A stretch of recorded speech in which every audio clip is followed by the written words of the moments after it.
વડોદરા શહેરમાં international world dance day નિમિત્તે international world dance day celebration committee, કલા કેન્દ્ર અને દિવાંજલિ આર્ટ્સ એન્ડ કલ્ચરલ સેન્ટર દ્વારા ભવ્ય કાર્યક્રમ યોજાયો હતો, જેનો પ્રારંભ એક માત્ર 6 વર્ષના બાળકે કર્યો, જેમને આશરે 500 શ્લોક મોઢે બોલવાની અદ્ભુત પ્રતિભા છે, જેના દ્વારા કાર્યક્રમનો શુભારંભ થયો હતો. ત્યારબાદ છેલ્લા 40 વર્ષથી નૃત્ય ક્ષેત્રે કાર્યરત મહેશ પંડ્યા દ્વારા રાજસ્થાની ઘુમર નૃત્ય સાથે મહેમાનોનું સ્વાગત કરવામાં આવ્યું, જે પ્રેક્ષકો માટે આકર્ષણનું કેન્દ્ર બન્યું. આ કાર્યક્રમમાં ભરતનાટ્યમ જેવી શાસ્ત્રીય નૃત્ય શૈલી અને દિવ્યાંગ બાળકોની સુંદર પ્રસ્તુતિઓ જોવા મળી હતી. સાથે શ્રી કલા કેન્દ્ર અને ફ્રાન્સ ડાન્સ એકેડમીના બાળકો દ્વારા ગુમતી ગોરી જેવી રચનાઓ અને યોગા આધારિત પ્રસ્તુતિઓ પણ રજૂ કરાઈ, જેને દર્શકો તરફથી ભારે પ્રશંસા મળી. આ કાર્યક્રમમાં 200થી વધુ પ્રેક્ષકો ઉપસ્થિત રહ્યા હતા.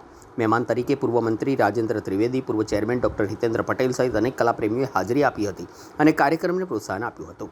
વડોદરા, જેને કલાનગરી તરીકે ઓળખવામાં આવે છે, ત્યાં દર વર્ષે આ પ્રકારના કાર્યક્રમોનું આયોજન થતું રહે છે, જે શહેરની સાંસ્કૃતિક પરંપરાને જીવંત રાખે છે. કાર્યક્રમનું સંચાલન ડૉક્ટર પારુલ શાહ અને મહેશ પંડ્યાએ અસરકારક રીતે સંભાળ્યું હતું. સમગ્ર કાર્યક્રમને નગરજનોએ આનંદપૂર્વક માણ્યો અને કલાકારોને ભરપૂર પ્રોત્સાહન આપ્યું હતું. આજે બસ વર્લ્ડ ડાન્સ ડેનો સુંદર કાર્યક્રમ રાખવામાં આવ્યો છે અને તમે જુઓ છો કે 150 જેટલા કલાકારો અને આટલું મોટું વડોદરાનું ઓડિયન્સ અહીંયા છે. આપણે બધા સુંદર રીતે આ કાર્યક્રમને માણીએ અને નૃત્ય, જે આપણા જીવનનો પ્રાણ છે, એને આપણે વધાવીએ.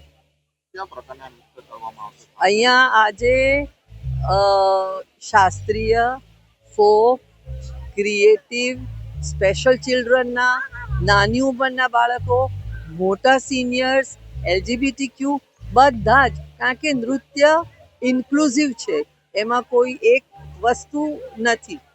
બધી જ શૈલીઓ, બધા જ લોકો, બધા જ આમાં આવે.